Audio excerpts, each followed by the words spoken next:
Welcome to Mr. Hutchings History, where the past comes alive. Let's dive into today's story. Hey there, ready to dive into a pivotal moment in American history? Today, we're winding back the clock to the 1950s. To unpack the fight against school segregation. You're clearly interested in this era, and with the sources you've shared, Right. I think we can uncover some surprising twists and turns Get ready for a deep dive. into the legal battles, the community movements, and the sheer courage it took to challenge the status quo. What always gets me about this period is this stark contrast Between these ideals laid out in the U.S. Constitution. and the reality of segregation. Yeah. We're talking about amendments like the 13th, 14th, and 15th. Designed to guarantee equal rights for Black Americans after the Civil War. Yet the journey to actual equality anything but a straight line, It's like having the roadmap to equality. but facing constant roadblocks along the way. Yeah. And to make things even trickier, We're dealing with a system where power is split. between the federal government and individual states. Exactly. This system of federalism Right. created a complex battleground for desegregation. On one hand, you have the Constitution.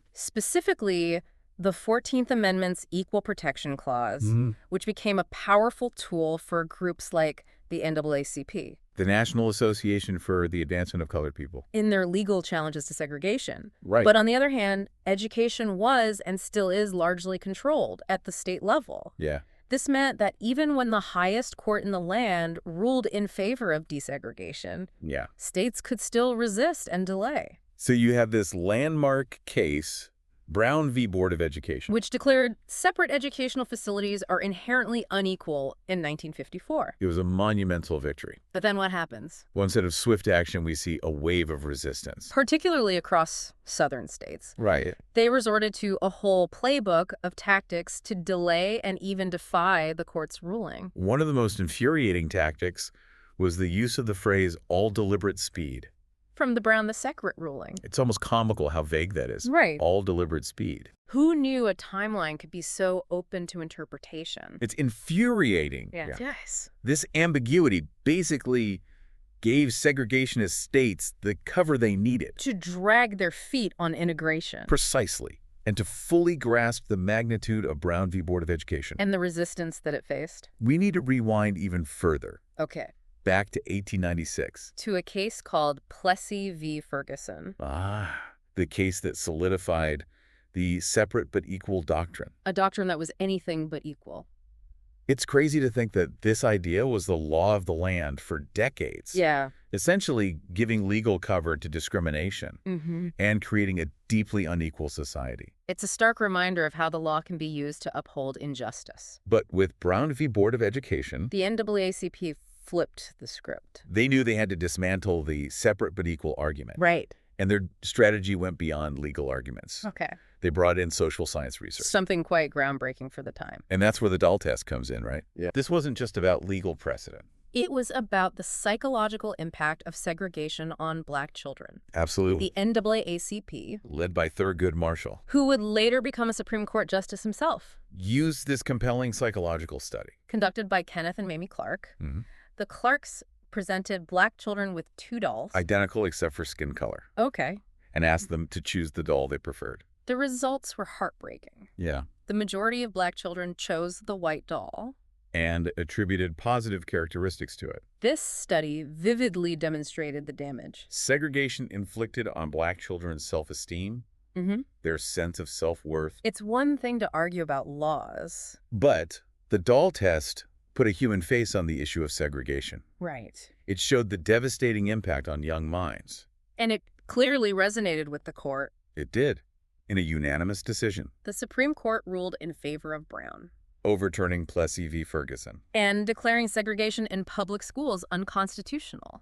It was a seismic shift, a legal earthquake. But as we've already started to unpack, the fight was far from over. It's a moment where legal victory, Bumps up against the deeply ingrained social realities. and nowhere is this clash more evident than in Little Rock, Arkansas in 1957. Right. This is where 9 incredibly brave Black students Known as the Little Rock Nine. attempted to integrate Central High School. Can you even imagine the courage it took? For those students, knowing the entire nation was watching, Oh, yeah. knowing they were facing intense hostility, The pressure on their young shoulders was unimaginable. Governor Orville Faubus of Arkansas called in the National Guard to prevent their entry, creating a standoff between state and federal authority that captivated the nation. Talk about high stakes. A state directly challenging the federal government over civil rights. This was a defining moment. What was Eisenhower's response? He wasn't exactly known as a staunch advocate for civil rights.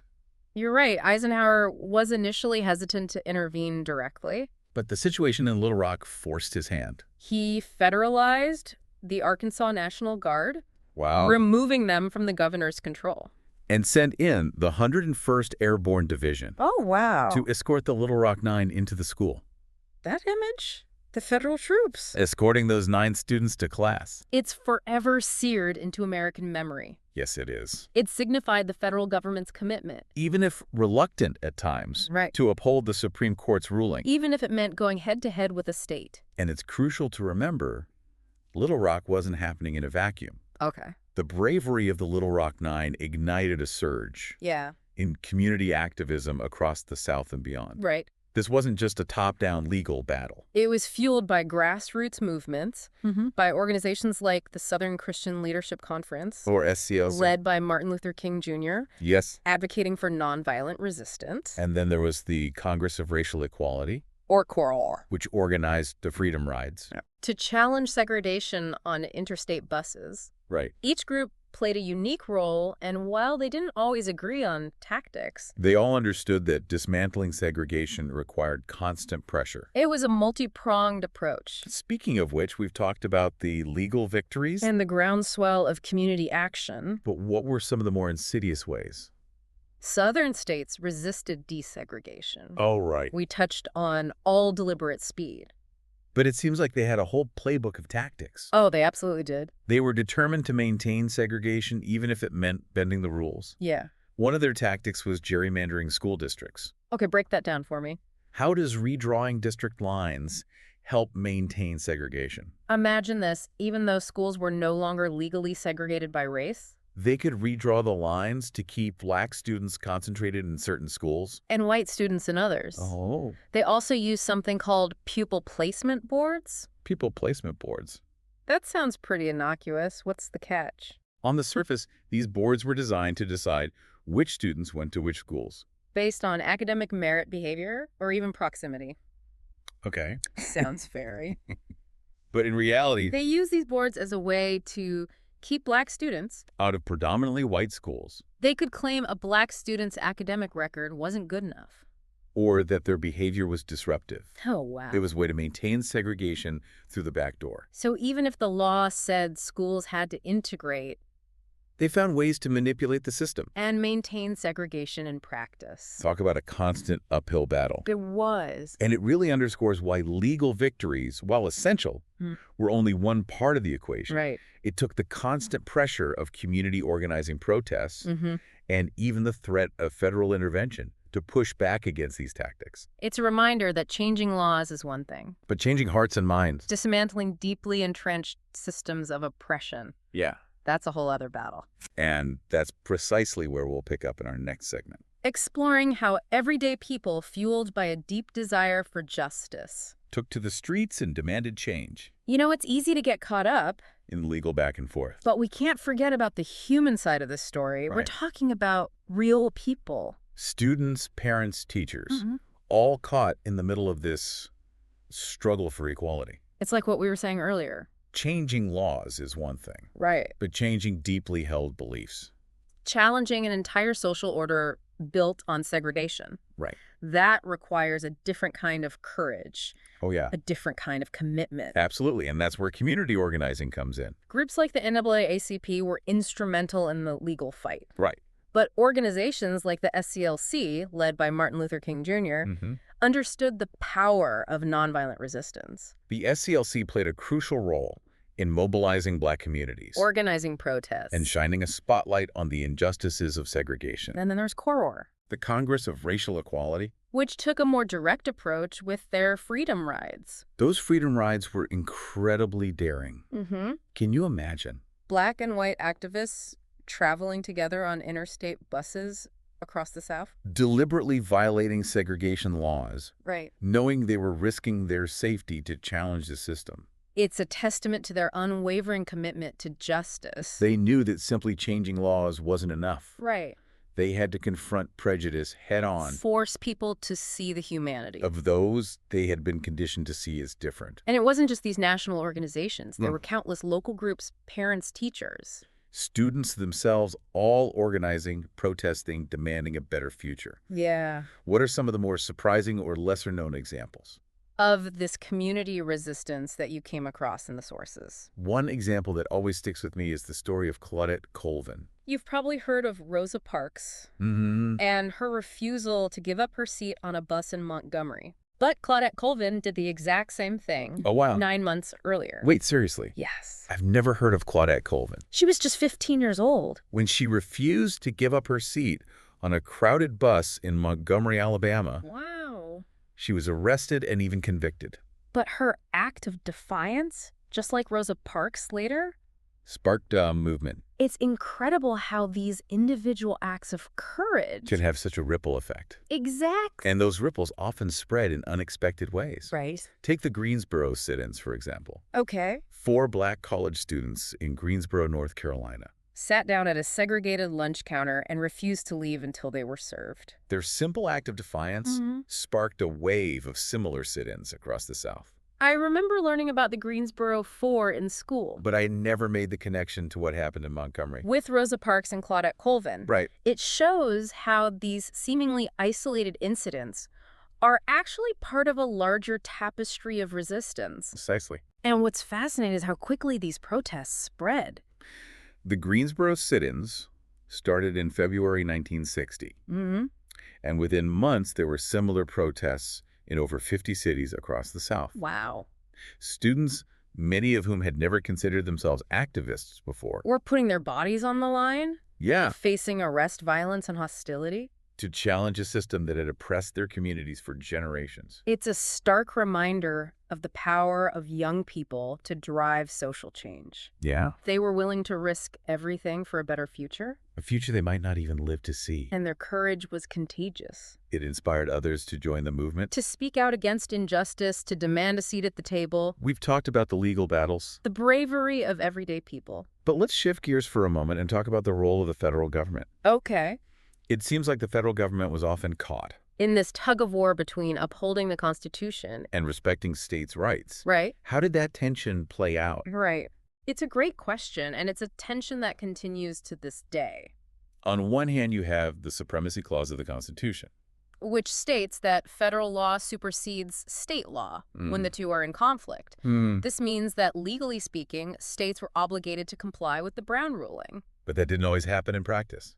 You're right. In many cases, Southern states openly defied the Supreme Court's ruling. They used every tactic in the book to delay, obstruct, Right. and even reverse desegregation efforts. This is where that concept of federalism gets really messy. The federal government has the authority to enforce the law, Right? but it often hesitated to use that authority Yeah. to directly challenge states' rights, especially in a deeply sensitive area like education. Yeah. So how did the federal government try to navigate this tricky balance? Between upholding the Constitution and respecting states' rights. It varied depending on the president, specific circumstances, and the political climate at the time. In some cases, the federal government used its power quite forcefully, as we saw in Little Rock. Right, sending in federal troops to enforce desegregation. And that's about as forceful as it gets. Exactly. But in other cases, the federal government took a more hands-off approach, relying on lawsuits, court orders, and financial incentives Okay. to encourage desegregation. That sounds like a delicate dance. Trying to find the right pressure points without inflaming tensions further. But even with legal victories and federal pressure. The South, in many ways, remained a deeply segregated place. Absolutely. And that's where the limits of legal change become apparent. You can't legislate away prejudice, Right. and you can't force people to change their deeply held beliefs overnight. It's a reminder that real social change requires a shift in consciousness, a genuine commitment to equality. It's about dismantling those ingrained systems of oppression Yes. that exist not just in laws. But in hearts and minds. And that brings us to one of the most frustrating and heartbreaking aspects of this story. the various tactics Southern states used to resist desegregation. Even in the face of legal challenges and federal pressure, they found ways to undermine the spirit of the law. Even when they couldn't completely circumvent the letter of the law. Right.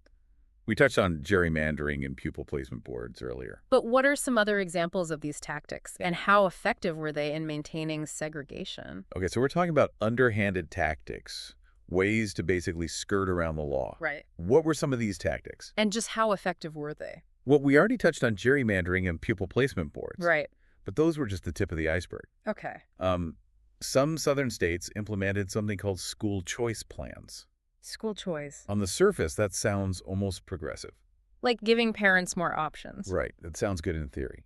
But in practice, these plans were often designed to preserve segregation. White parents were given the choice to move their children to predominantly white private schools or to receive vouchers to offset the cost of private school tuition. While black families were often left with no choice. But to remain in underfunded segregated public schools. So a way to funnel resources away from integrated schools. And maintain a two-tiered education system? Exactly. And then there were more direct forms of economic intimidation. Oh, wow. Some black families who tried to enroll their children in white schools faced threats, boycotts of their businesses, even eviction from their homes. Wow. There were cases where black teachers and administrators were fired or demoted. For simply supporting integration. It's heartbreaking to think about the pressure these families were under. Not just navigating a hostile education system. But facing economic retaliation just for trying to exercise their basic rights. It really highlights the systemic nature of segregation. It wasn't just about separate schools. It was about maintaining an entire social and economic order that privileged white Americans at the expense of black Americans. It's a reminder that achieving true equality requires more than just changing laws. Yes. It requires dismantling deeply entrenched systems of oppression. And that's a long and arduous process. Absolutely. Yeah. And it's a process that's still ongoing. We've come a long way since the 1950s. But many of the issues we're discussing resonate today. Right. The fight for equitable school funding, access to quality resources, representation in curriculum. Right. These are all battles that continue to be fought. In courtrooms and communities across the country. It's almost like we've come full circle. We're still grappling with many of the same issues. Right. Still striving to fulfill the promise of Brown v. Board of Education. In many ways, yes. But I find hope in the fact that we're still talking about these issues. Still fighting for educational justice. The legacy of the civil rights movement is alive and well. In every student who demands a better education, in every teacher who fights for their students' right to learn. In every community that refuses to accept the status quo. It's a powerful reminder that the pursuit of equality is a relay race. And each generation has a responsibility to carry the baton forward. I couldn't agree more. And as we reflect on the struggles and triumphs of the 1950s, it's important to ask ourselves, what will our generation do to advance the cause of educational justice? Yeah. How will we help build a world where every student, regardless of race, background, or zip code, has the opportunity to reach their full potential? Those are powerful questions to consider. It's been an eye-opening journey diving into this pivotal era. Thanks for guiding us through the legal battles, the community organizing, of course, the resistance, and the enduring legacy of the fight against school segregation. It's been my pleasure. It's a story that deserves to be told and retold, a story that reminds us that progress is possible. But it requires constant vigilance, unwavering commitment, and the courage to stand up for what's right. Here's to honoring the sacrifices of those who came before us. By continuing the fight for a more just and equitable future for all. Hear, hear. Until next time on The Deep Dive, keep learning. Keep questioning and keep pushing for a better world. Thanks for listening to Mr. Hutchings History. Keep exploring, and we'll see you next time.